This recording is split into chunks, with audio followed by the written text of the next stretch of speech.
It's Wednesday, the 19th of September. My name is Juan Brown. You're watching the Blanco Lirio channel, and it's time for a very special boots on the ground return to Oroville Spillway for a detailed report on construction to date on the Oroville main spillway and emergency spillway. Let's check it out.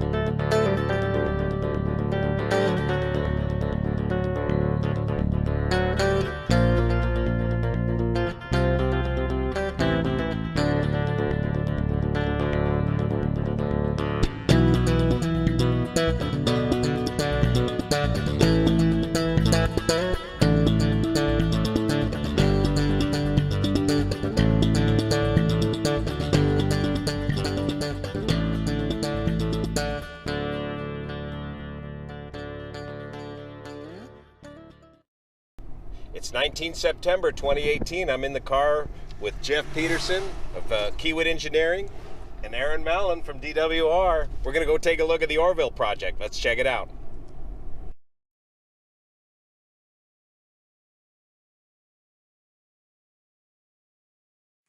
With Jeff Peterson of Kiewit Engineering and Aram Bedrosian of DWR, we covered the overhead and organization of the massive project with Todd Orvis,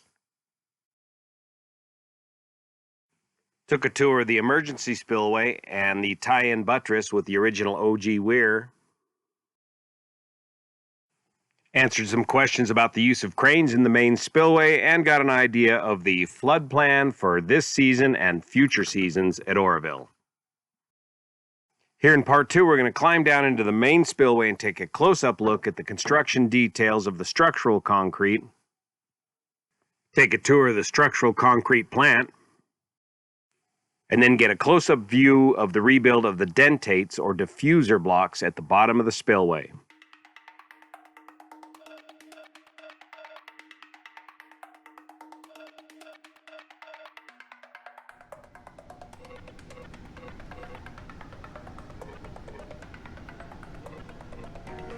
So here's the structural concrete plant on top of the original boat ramp. And Aaron, you say the boat ramp, the plan is to get the boat ramp going by when? Summer of 2019. We're going to get the access to the boat ramp up and also access to the top of dam. Yeah, there's the liquid nitrogen. That's cool. Keeping the concrete cool. That's the good job to have on a hot summer day.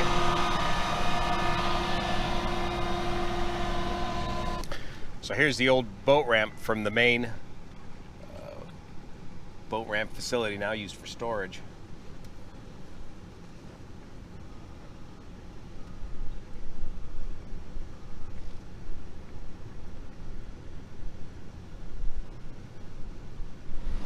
This is Kevin. We're at the structural concrete plant. He's going to give us a quick tour of the plant. Thanks. The structural concrete is that which is used in the walls and slabs of the main spillway, and as such has to be very carefully temperature controlled. It's located up here on the old boat ramp. And unlike the RCC plant located below the emergency spillway, whose aggregate is mined on site, the aggregate for the structural concrete is trucked in from Marysville, about 30 miles south of Oroville. Then it goes across the screen and gets split for 1.5 inches on one side, 3/4 on the other side, and then comes up inside the bin where it gets weighed up and discharged into the mixer. Sand aggregate. And that's aggregate coming in from Marysville. Yeah. Your chiller's in here, yeah. So we've got a 90-ton ice maker up top. It makes about 3.5 tons an hour, and during the nighttime we'll burn through about 70 tons of ice.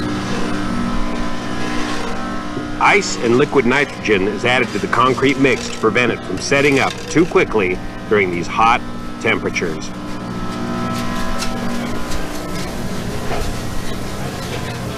Oh, it's nice in here.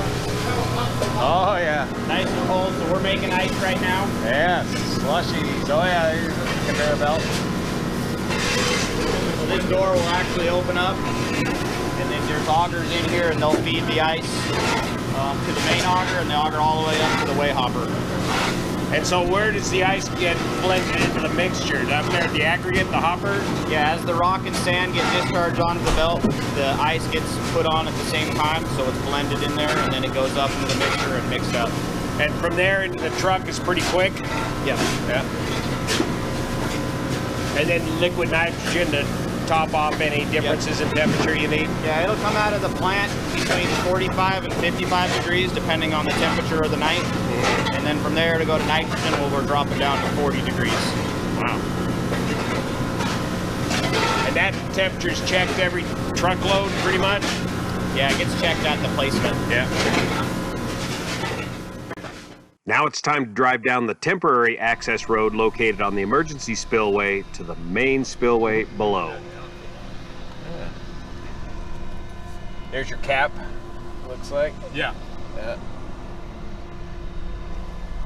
So temporary road. This is the temporary road across the emergency spillway, which is eventually going to be removed and probably moved over to the north side of the emergency spillway. That's one of the options we hear DWR is analyzing, is an access road on the other side of the berm.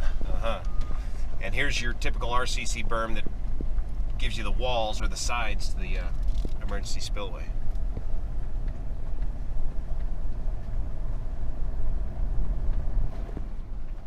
Yep, that would make a killer amphitheater.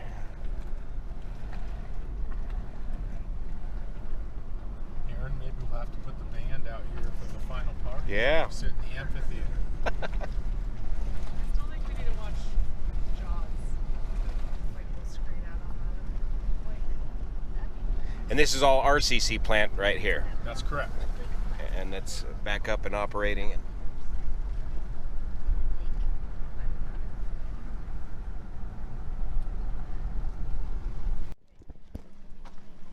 We're now approaching that portion of the main spillway where the original failure occurred.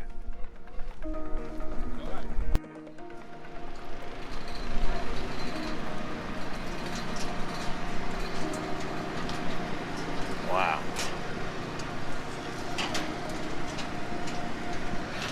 Darn this hill. Hey. So we got the last wall in the middle section going up today, huh? Or getting poured today? Yeah, we broke the middle chute into two parts just for close management of it. So there's an upper middle and a lower middle. The upper middle will be done today. The last wall today, and the last two slabs you can see in the distance will pour tonight. Okay. So the upper middle will be complete with concrete. The lower middle will be complete next week. We get down there, you can see there's about 10 more slabs to go and about 4 walls. So then as far as slabs and walls go, that only leaves the upper section there. That's correct. To finish up. And Yep. there you can see the walls stepping up, getting taller and taller, and looks like the drains coming back into the spillway. Yep, you can see the drains from behind the walls coming back in. And the 25, 26, 24 markers, what are they exactly indicating? That's what we call stations, right? And so each one is 100 feet, and so it starts out at the bottom of at the top of the spillway, station 13. Okay. So then every 100 feet is a station marker. All right, and then they got the individual slab walls marked, and then from between those two markers, you can identify individual drains and figure out. Yep, each one of those is located for DWR's future use. And you got, Aaron, are you going to put cameras on these drains or anything like that, do you know, or to monitor the drains? I'm not quite sure actually what the monitoring plan is, but I can get back to you on it. Okay, cool. During the summer, outside air temperatures have reached 105 degrees here in the construction area, but here inside the spillway, you can add another 10 or 15 degrees to that. It just bakes in here, and it's bright. So this is right where the spillway starts its big curve for the 4-to-1. That's a 4-to-1 slope down there? 25% Yeah. slope. Yeah. This is not too far from where the original Failure was, of the yeah. spillway was. Yeah. It's also where the RCC, temporary RCC fill and temporary RCC walls ended. And so this year we demolished the RCC walls and we have since replaced it with the finished concrete and the finished slab. and it's ready for a nice skateboard ride clear to the bottom. That's smooth as can be. Does this get any further surface treatment? Nope, no further surface treatment. There's the places where we had to bolt things down to the concrete that we'll still finish. That's what we call dry finish. Yeah. We'll be working on that here through till the December, and everything will be high velocity finished concrete. And these walls again were how in 30? It depends. 22 feet at the bottom, 34 feet at the top, and then there's a 2-foot step just depending on where we are. And what's the top thickness of those walls approximately? Looks like about 1.5 feet or 2. They're 2 feet thick at the top and up to 5 feet thick at the bottom. At the bottom. And they got a sort of a joint, an expansion joint between each wall segment? Yeah, just between the segment, not at the wall to slab joint, but only a wall to wall joint. Right. Gotcha. And these represent an expansion joint as well. Well, I can see here and here. Okay. Both. So we're standing on a footing slab. It's tied together with the wall. Okay. And then the main spillway slabs are out in the middle. Right. And then what do you do? A little treatment right here, looks like, too, huh? It's a high velocity water joint, so the water can come across the top and not have any disturbance. Same thing occurs on the wall. Oh, really? Yeah. So the wall comes out and there's a reveal down inside so that there's no water rubbing on that joint. The water slides straight across. Got it. Placed last night, so they have the wet cure blankets on them, and the two with the rebar showing are all getting final setup for placement tonight, and they'll be the last 2 slabs in the upper middle chute.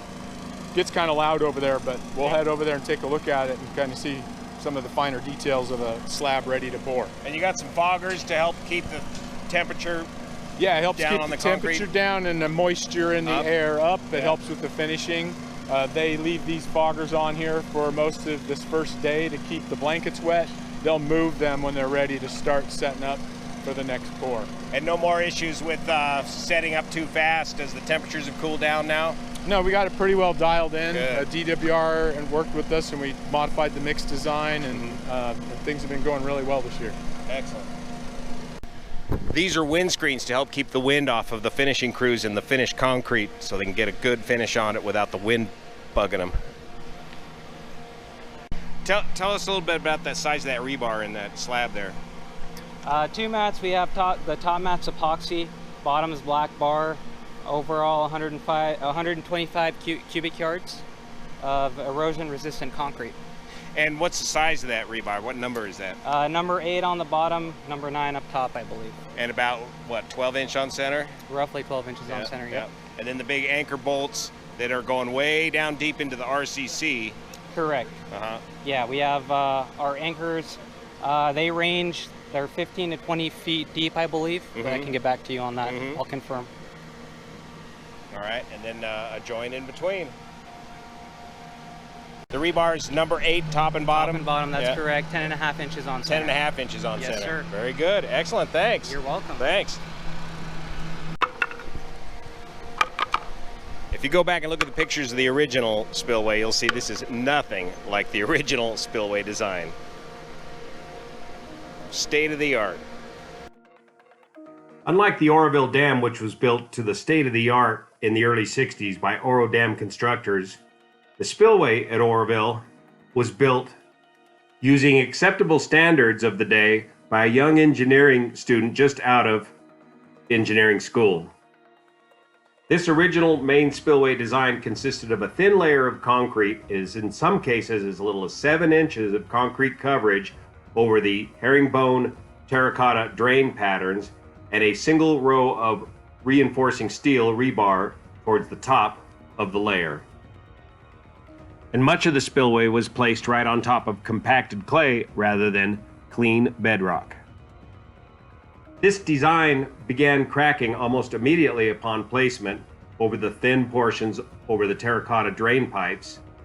The cracks led to water intrusion underneath the spillway, eventually washing away the loose clay fines underneath the spillway, creating a large void for water to accumulate, and eventually leading to the ultimate failure of the spillway in February of 2017. Today's state-of-the-art spillway design includes structural concrete rated at 5,000 psi, 2 feet thick in the middle of the spillway, and up to 3 feet thick underneath the walls of the spillway. 2 layers of rebar, 1-inch rebar, 10.5 inches on center. The top layer of rebar being epoxy coated to prevent corrosion. This is all bolted down with huge anchor bolts embedded 15 to 20 feet deep into the RCC, roller compacted concrete, below. During last year's construction season, the 150-foot deep plunge pool was quickly filled with roller compacted concrete, and temporary RCC walls were formed here in the middle section of the spillway in case they needed to use the spillway last winter. This spring, these walls were then brought down to make way for the structural concrete walls, and the RCC surface on the face of the spillway was milled smooth to make way for the structural concrete slabs, and drains were trenched in deep into the roller compacted concrete.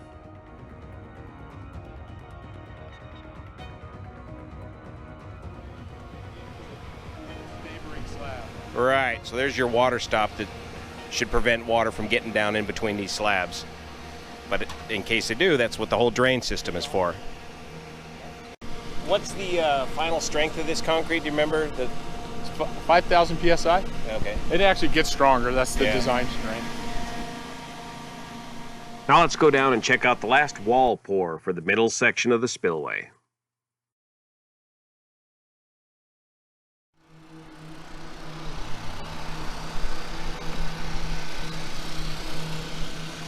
These guys are used to getting filmed with all the drones and public attention out here. The forms are supported by the steel struts right there, poured in from the top. Yep, the forms are actually locked on both sides to each other, and the struts are to keep them plumb in the right spot, so we use those to adjust it. Because it's a closure pour, the forms are actually pulling together on the previous walls. So it's matched up. The struts are extra reinforcement because when the concrete is liquid, the forms see a lot more load, of course, before the concrete sets up. Right. And so the vertical steel whalers, it's all designed to hold the weight of the concrete in a liquid state. And then when it sets up, then we remove the form and it holds itself. And they're pouring it in there and then they vibrate it. I can hear the vibrator in there. That's correct, yep. And then each wall is tied into each other with a tie-in system. Yeah, there's dowel bars between the walls, and there's also rebar and dowels that go down into the slab. The remaining holes you see on these walls are used to tie in the two forms, and they get filled in eventually. Everything's got to be supported on a 25% slope to prevent it from rolling down. That's what we saw sometimes, those cargo containers at the end to catch anything. That's a safety barrier in case something does get loose. Yeah. There's a crew at the very bottom, and we don't want anything to catch them off guard. Yeah. So it would hit the K-rail or that barrier. Got it. We work really hard to make sure nothing gets loose in the first place. Even the bathrooms are standing upright.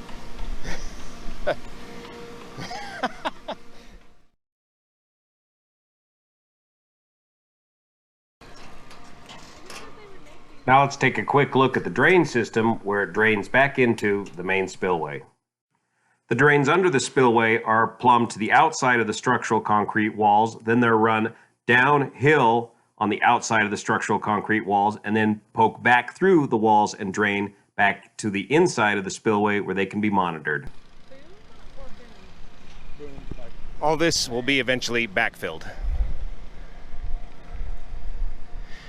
So each of these drains, 12-inch drains, they run a camera down through the drain when it's done to ensure there's no blockage.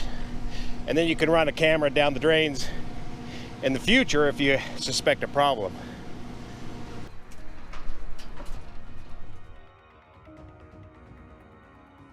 Now let's take a drive down to the bottom of the spillway and check out the diffuser blocks, or dentates, at the bottom of the spillway. Emergency spillway, it's been removed, and we'll reuse that when we do the final grading of the site.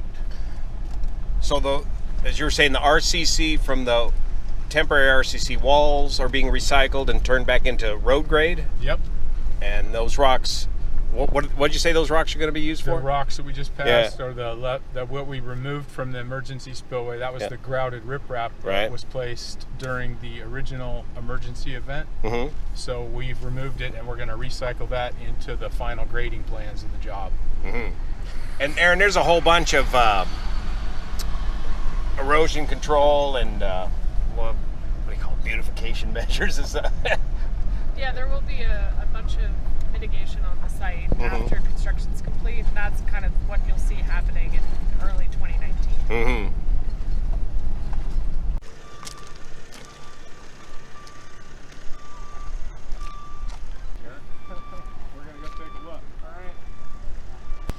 Just to tie into it, but all the other surfaces, including the slab, had 16 inches removed, and now we're in the process of building that surface back up with new rebar doweled in, new epoxy cage. You can see on the third dentate is wrapping up, and then we'll put the concrete forms on the outside and put the erosion resistant concrete, kind of like a crown on your tooth. All right, new dentates are rebuilt, restored.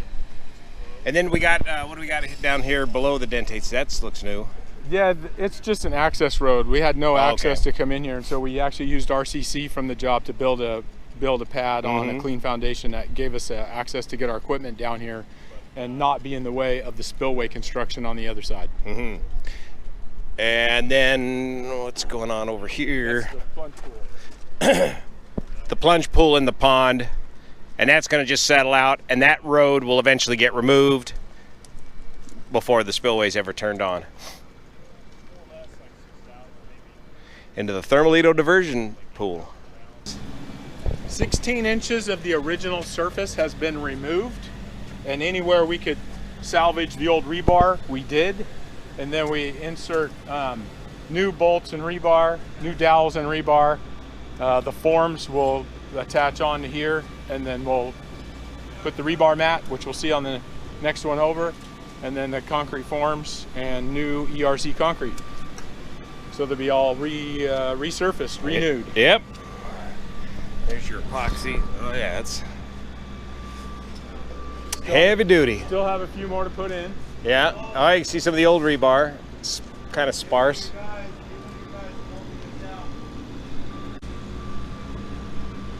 And then they'll tie right into the slab like that. I see.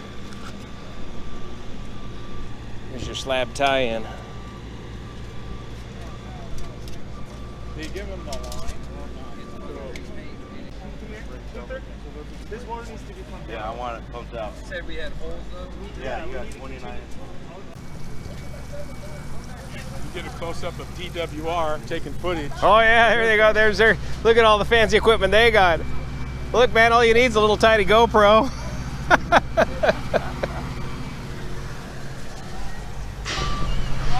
Jeff, say again the number of folks that are working out here currently.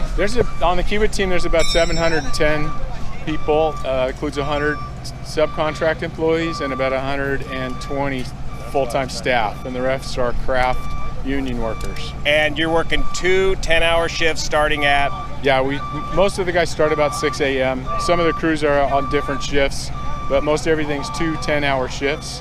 And that day starts out with a morning briefing and a stretch? Yeah, every morning we start off with a safety meeting, and crews do their own stretch and flex, kind of limber up and get ready for the day, and talk about their play of the day and who's doing what their activities are, anything different from the day before, maybe any safety risks or new hazards for that day.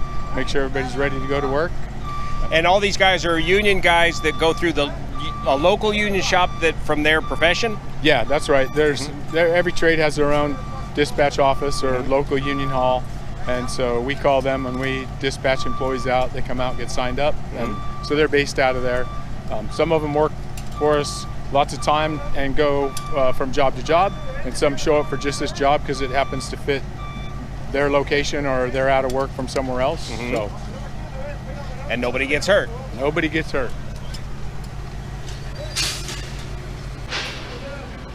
This is pretty challenging rebar. It's not like a straight mat flat that goes in the slab. Yeah. There's a lot of rebar on this job. I think we're up to 8.9 million pounds. Whew.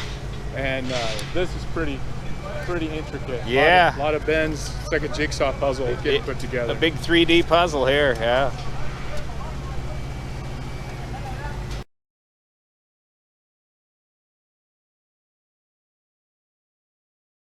When the 90-mile-per-hour water hits the diffuser blocks at the bottom of the spillway at about 150,000 CFS represents about 1 million horsepower worth of energy. The idea of the diffuser blocks is to break that flow up before plunging into the thermal diversion pool, which has since been cleaned out to a depth of 90 feet. What kind of swag, man? Now let's stop back by the office for a very welcome surprise. Aaron was very bummed out as a government employee. They cannot accept any such gifts or swag. However, all these items are available on the Kiewit Infrastructure West website at the company store. Gonna have some fun with this.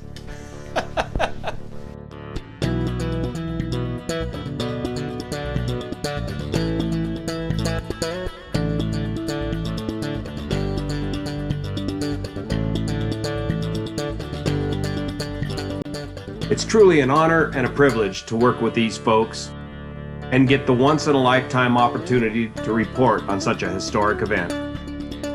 The rebuilding of the Oroville Spillway.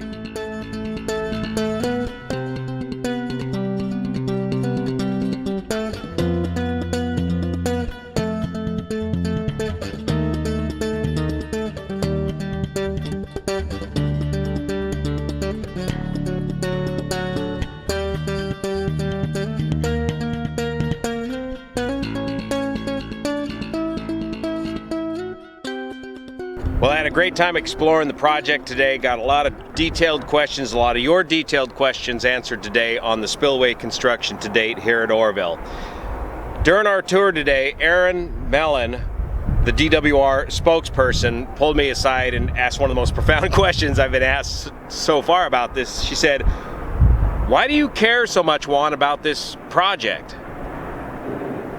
And I named off the usual suspects. You know, this is one of the single biggest engineering projects going on in the United States, and it's happening right here in my backyard.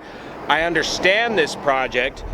This project is absolutely vital to the entire infrastructure, the water infrastructure of California. The Oroville Dam in conjunction with the Shasta Dam are the two keystones of the California aqueduct system that allows California to become the 6th largest economy in the world. It doesn't work without an operational spillway here at Oroville. But most importantly, why I care so much and have stayed with this subject for so long, this project for so long, is you, the viewers of this channel, the Blanco Lirio channel, the millions of views and the thousands of interesting and engaging comments I've received over the, well, almost 2 years now about this project has thoroughly kept me engaged in this project and driven me to help bring home the story accurately as possible, as I don't see anybody else out there being able to get this story right. So thanks again for your support of the Blanco Lirio channel. We've got just a couple of weeks or a couple of months left before the November 1 deadline here, when the bulk of this work here at Oroville will be done. There'll be additional work to continue, and we'll continue to follow that story as that work progresses. Thanks for watching. See you here. Hey kids, look what we got here. What's in there? Tear into it, Pete. What do we got? Got it from Kiewit Engineering at the Oroville Spillway.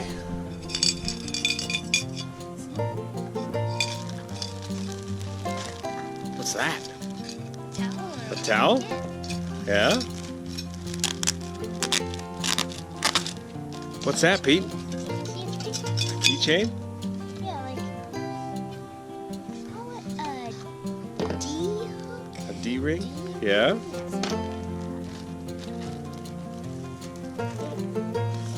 What, are you looking for money in there, Pete? What's that? Oh no, I think this is a towel. Feel of it. Oh, wow.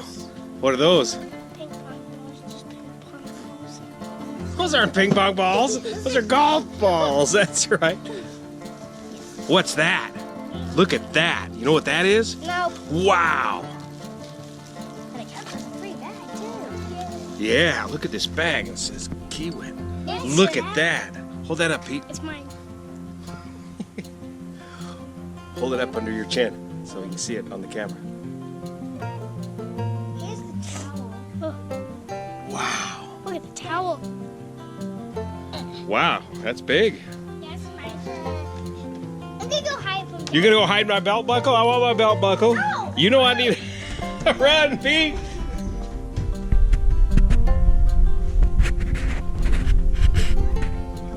Well, that's really neat. Thanks so much, the folks from Kiewit Engineering. Now I gotta go find Pete and that very cool belt buckle. There he is, but where's the belt? Where's the buckle?